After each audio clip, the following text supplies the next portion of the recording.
Ilan nating kababayan inirereklamo ang hindi magandang serbisyo ng Prime Water, habang lokal na pamahalaan tumutulong sa pagbibigay ng sapat na supply ng tubig.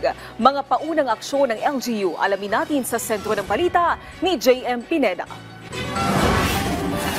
Araw-araw palaging puyat si Nanay Jean. Hindi dahil sa trabaho kundi dahil daw sa pag-igib ng tubig.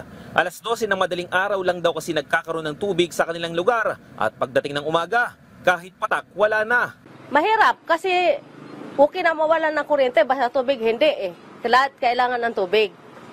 Lalo may mga bata, tapos mga pumapasok sa school, pati sa school wala din. Taon na daw ang itinagal ng reklamong yan. Halos tinitiis na lang din umano ng mga residente ng St. Joseph Village sa San Jose del Monte ang pangit na supply ng tubig ng Prime Water sa kanilang lugar. Ang ilang mga estudyante daw ay nagpupunas na lang ng basang tuwalya bago pumasok dahil pagdating ng alas 6 ng umaga ay wala ng tulo ang kanilang gripo.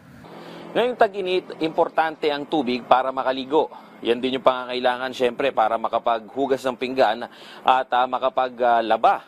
Pero dito sa San Jose del Monte, yan ang dilema ng mga residente. Kaya naman kung maglalakad ka dito sa kanilang kalsada, makikita mo yung bawat bahay sa labas nila, may mga ganito kalalaking drum dahil dito daw sila nag-iipon para sa kanilang tubig na pang-araw-araw. Sabi ng LGU ng San Jose del Monte, naglabas na nga ng board resolution ng SJDM Water District kung saan nakalagay dito ang agarang pre-termination ng joint venture nila sa pagitan ng Prime Water kasunod ng mga reklamo sa supply ng tubig. Noong nakaraang taon pa daw ng katukin ng lokal na pamahalaan ang kumpanya ng Prime Water dahil na rin sa mga reklamong kinakaharap nito sa mahinang supply ng tubig sa mga residente ng San Jose del Monte. Wala umanong naging tugon ng kumpanya dahil ang SJDM Water District ang ka-joint venture nito. Pero dahil naapektuhan na daw ang mga residente, kaya sila mismo na daw ang kumalampag sa dalawang water concessionaire. Ngayong naglabas na ng pre-termination ng Water District, hihintayin daw na makasagot ang Prime Water sa mga naging reklamo sa kanila bago gumawa ulit ng hakbang.